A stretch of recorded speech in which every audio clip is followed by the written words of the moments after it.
પણ એ આપે. આપણે પેલા વૈદો અફીણની ગોળી બનાવીને આપતા ઝાડા થયા હોય, પણ માપે લે ને તો દવા છે અને વધારે લે તો બેભાન કરી દે, નુકસાન કરે. આ ભાંગ છે એ માપે લે તો વાંધો નહીં, ગાંડા થાય. એટલે દરેક વસ્તુ માપમાં સારી છે. સોમલ અત્યંત ઝેરી પદાર્થ, ભીલામો વગેરે વિષોને પણ વૈદ લોકો જ્યારે શુદ્ધ કરીને ઔષધ રૂપે આપે ત્યારે તે વિષ પણ અમૃતની જેમ બની જાય. આયુર્વેદમાં 9 પ્રકારના વૈદ કયા વનસ્પતિમાં? એમાં ધતુરો આવ્યો, કરેણ આવી, વચનાગ આવ્યો, ઝેર કચોલો, આ બધા ઝેર છે. એ બધાનું ધ્યાન રાખવું પડે. જ્યાં ઝેર કચોલાનું ઝાડવું હોય એની આજુબાજુ ઘાસનું તણકલું ન ઉગે. અમુક નથી કડવા એવા માણસો હોય ને એની પાસે કોઈ ટકે જ નહીં. એ બેઠો હોય ને તો એનાથી આઘા જ રહે, અને એ જ્યાં જાય ને એમ કે આ નો આવ્યો હોત તો સારું હતું. હા, આનંદ કે પરમ આનંદ, માણસે માણસે ફેર, અમુક લાખો દેતા ન મળે ને બીજા તાંબિયાના તેર, એક વિદેશ પડ્યો ન વહેરે, એક પાસે બેઠો ન પોહાય. અમુક એવા જ હોય, આવ્યો નથી કે હખણો રેજ ની ઝળકે જ, અને એ જ્યાં જાય ને ત્યાં ડખો કરે. એટલે પેલું યાદ રાખવાનું, કેવા માણસ બનવું. હા, કીડી બનવું સારું, પણ મોટા બનવામાં મજા નથી. અને એટલે જ કીધું એને અમૃતની જેમ બની જઈને અસાધ્ય રોગોને પણ દૂર કરવામાં સફળ બની જાય છે. અસાધ્ય રોગ, સાધ્ય, કષ્ટ સાધ્ય અને અસાધ્ય, આ 3 ભાષા સંસ્કૃતની છે. સાધ્ય એટલે જલ્દી માટે, કષ્ટ સાધ્ય એટલે લાંબા સમય માટે, અને અસાધ્ય એટલે ન મટે એવા. આપણે નહીં કહેતા વાહ છે ને, હા, વાની અંદર એવું જ લખ્યું છે. આયુર્વેદના પુસ્તકમાં વાંચીએ ને તો વાની અંદર એવું જ લખ્યું કે તમે જાઓ ને ત્યારે ભેગો આવે. એનો મતલબ મરીએ ત્યાં સુધી વા મટતો નથી. ભેગો આવવાનો અર્થ એ નહીં થયો. આ જ રીતે કામના, મમતા, આસક્તિ, પક્ષપાત, વિષમતા, સ્વાર્થ, અભિમાન વગેરે આ બધા જ કર્મોમાં વિષ સમાન છે. આ બધા જ કર્મોમાં વિષ સમાન છે. આ બધું ઝેર છે. ઘણી વખત આપણે એમ માનીએ છીએ કે ઝેર કચોલું ઝેર છે. ના, આમાં પણ ઝેર છે. એટલે કીધું છે કે આ જ રીતે કામના, કામના એટલે ઈચ્છા, જેટલી ઈચ્છા વધતી જાય ને એટલો માણસને ઝેર જેવું જીવન થવા મળે. કામના, અને કામના પૂરી ન થાય ને તો પણ માણસ દુખી થઈ જાય, ઝેર જેવું જીવન થઈ જાય. કામના, પછી મમતા. મમતા મારે એનું શું કરવું. એટલે મમતા 2 પ્રકારની છે.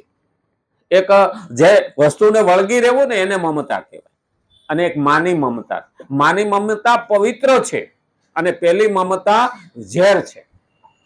કારણ કે જેને વળગી રહ્યા, જેને ચોંટી રહ્યા, એ જ આપણે હાથમાંથી જાય અથવા તો આપણાથી દૂર થઈ જાય તો આપણે એના વિના દુઃખી થઈ જાય. એટલે મમતા રાખવી નહીં. અને ખરેખર જોવા જઈએ ને તો છોડતા આવડવું જોઈએ. જે છોડી શકે છે ને એ સુખી થઈ શકે, જે છોડી નથી શકતો એ દુઃખી જ રહેવાનું. જેને વળગો આ વસ્તુ વિના મને નહીં હાલે તો એ છોડી શકતો નથી. આ વ્યક્તિ વિના મને નહીં હાલે તો એ છોડી શકતો નથી, અને એ ન છોડી શકે એટલે દુઃખી થવાનું. એટલે કે મમતા, પછી આસક્તિ. હા, એ તો મારી પાસેથી દૂર થવું જ ન જોઈએ. આસક્તિ, અને આસક્તિ ઘણી વખત દુઃખી કરી નાખે. હા, પણ ખાવામાં આસક્તિ હોય ને એ એક વખત તો નફરત કરાવી દે. આપણને લાડવા બહુ ભાવતા હોય, ચૂરમા લાડવા આવે ને આપણે આમ કે આ તો ધરાઈને ખાઈ જવું છે. પણ પેલો લાડવો બહુ મીઠો લાગે, બીજો લાડવો થોડો ઓછો મીઠો, મીઠો તો હરખો જ હોય પણ રુચિ ઓછી થઈ જાય. ત્રીજો લાડવો તો એનાથી થોડી રુચિ ઓછી થાય, પછી તો પેટ ભરાઈ ગયું. ત્યાં રહોડામાંથી ભાભી પ્રગટ થાય, ભાઈ એક લાડવો તો તમારે ખાવો જ પડશે. ના ભાભી કે હવે નહીં હાલે. પરાયણે દે એટલે ઠૂસી ખાતો હોય. ત્યાં ભાઈ ઉભો થાય, તાર ભાભીના હાથનો લે મારા હાથનો ન લે. હવે ઓલો લાડવો હોય એને બોમ્બ જેવો લાગે કે હવે આ કેમ ખાવો. આસક્તિ તો હતી જ, ભાવતો તોય ખરો, પણ આસક્તિને કારણે પેટ ભરાઈ ગયું હતું. હવે નાખવો ક્યાં? હવે એ જ આ પરાયણે દાબી દાળ ભાતની જગ્યાએ લાડવો ખાય. ત્યાં ભત્રીજો ઉભો થાય, કાકા બધાને લીધો તો મારા હાથનો લેવો જ પડે ને. ત્યાં તો એને તોપના ગોળા જેવો લાગે, એ થાળી લઈને ભાગી જાય. જેમાં આસક્તિ હતી એ જ વસ્તુ અત્યારે એને નફરતમાં પરિણમે. તો આસક્તિમાં પણ ધ્યાન રાખવું, પક્ષપાત ન કરવો. આહારો ને આ તો આપણે ઘણી વખત કહીએ છીએ હા તો ઘણા છે ને કે અભણ એટલા ભેગા થયા, એટલે તું ભણેલો છો, તારી ફરજ હતી કે એને ભણાવવો હતો, તને આવડતું હતું. એ અમે એક વખત ડાંગ જિલ્લામાં ગયા હતા, તો અમારા ભેગા 4-5 જણા હતા ને, એને કીધું કે ડાંગમાં કેવું છે કે એ ખરખું ગામ નહીં, 5 મકાન આ બાજુ ટેકરે, આ 5 મકાન આ બાજુ ટેકરે. હવે એ ટેકરે જવાનું ઉપર ચડીને, અને ત્યાં હોય ઘરમાં જોઈએ તો ફાટેલા ગોદડા, એ હારામાં હારા એના માટે એવી વસ્તુ.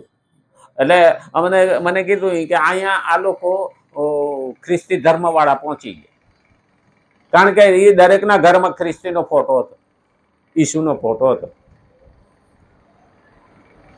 મેં કીધું આપણે અહીં સુધી ન આવ્યા ને, એટલે એ 20,000 કિલોમીટર દૂરથી અહીંયા આવ્યા, કષ્ટ ભોગવું અને એની પોતાના બનાવ્યા. આપણે આવ્યા, આપણે 200 કિલોમીટર દૂર છીએ, પણ આપણે આપણું ઘર મૂકતા નથી. અને એટલે સ્વામી વિવેકાનંદની ચિંતા હતી કે એક મુસલમાન વધે અને એક ખ્રિસ્તી વધે એની મને ચિંતા નથી, પણ એક હિન્દુ ઘટે ને એની ચિંતા છે. કારણ કે આજે હિન્દુમાંથી જ મુસલમાન થાય છે, હિન્દુમાંથી જ ખ્રિસ્તી થાય છે. આ પહેલું યાદ રાખવું જોઈએ, કારણ કે આપણે આપણી ફરજ નથી બતાવી. 17મા અધ્યાયની અંદર ભગવાને કીધું હતું, મારા વિચારો તને સારા લાગે તો બીજાને સ્વાર્થ વિના કહેવા જા. તો એ આપણે તો ગીતા ખોલી જ નહીં, અને ખોલીએ તો 17મો અધ્યાય તો વાંચ્યો જ નહીં. અને એટલે જ કીધું છે કે આસક્તિ, પક્ષપાત કરીએ, આ હારો ના હા તો નહીં. ભગવાન પણ બધા હારા જ છે, હરખા જ છે. અપિચેત છે દુરાચારી, તું દુરાચારી છે તો મારી પાસે આવી. ભગવાન કે હું તને ધોઈને ઉજળો કરી. હકીકતમાં જેસલ જાડેજાને ભગવાને ક્યારે પોતાનો કર્યો? એની ભગવાન આગળ પોતાની કિતાબ ખોલ નાખી. જેટલા મથેજા વાળ તોડી રાણી, એટલા તે વકરમ મેં કર્યા. એને ખબર હતી કે હું ગાંડો છું, અને ડાયું થવું હોય તો એ સીધા જ આવ્યો. આપણે ના ગાંડામાં ખપીએ ના ડાયામાં ખપીએ, એટલે આપણે વાંકા સુકા જ જાય. હાઈવે જેવા નથી આપણે, છીએ ને નદી જેવા વાંકા સુકા છે. અને એ મર્યાદા બહાર જ જાય. એટલે કીધું આસક્તિ, પક્ષપાત ને વિષમતા. સમતા અને વિષમતા. સમતા આપણે જોઈ જ નથી શકતા, વિષમતા જોઈએ છે. ઓલો પૈસા વાળો છે, ઓલો ગરીબ છે, ઓલો અભણ છે, પેલો ભણેલો. અરે કેટલી વિષમતા છે, પણ એને પણ સમતામાં ફેરવવી જોઈ, નહીતર ઝેર છે. વિષમતા ને સ્વાર્થ. સ્વાર્થી માણસ બીજાનું જોઈ શકતો નથી, કારણ કે સ્વાર્થી હોય દુર્યોધન, રાવણ અને પાડો, આ ત્રણેય હરખા.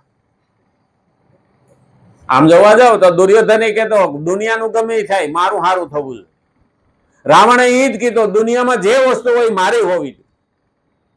બળ વાપરે, બુદ્ધિ વાપરે, તાકાત વાપરે, લશ્કર વાપરે, યુદ્ધ કરે, પણ મારું હોવું જોઈએ. તો પાડા નહીં શું હોય? કોઈ ઘઉં વાવ્યા હોય, બાજરી વાવી હોય, એને પેટ ભરવાથી મતલબ. એ ગયા પછી એને કોઈની ચિંતા હોય નહીં. અમારે તો એક વખત જુવાનિયાની વસાર બેઠા હતા અમે, તો જુવાનિયાઓને કીધું તમે તમારો અનુભવ બતાવો. અમે સાંભળીએ ને, તો અમે 50-60 વિદ્યાર્થી યુવાનો હતા બધા સ્કૂલોના. એટલે એકબીજાને બોલવાનું કહ્યું હતું. એક ગામડાનો યુવાન અહીં શહેરમાં ભણવા આવ્યો હતો, અને માસી ત્યાં રહીને ભણતો હતો, સોસાયટીમાં રહી. એટલે એ કે હું બોલું, હું કે બોલ.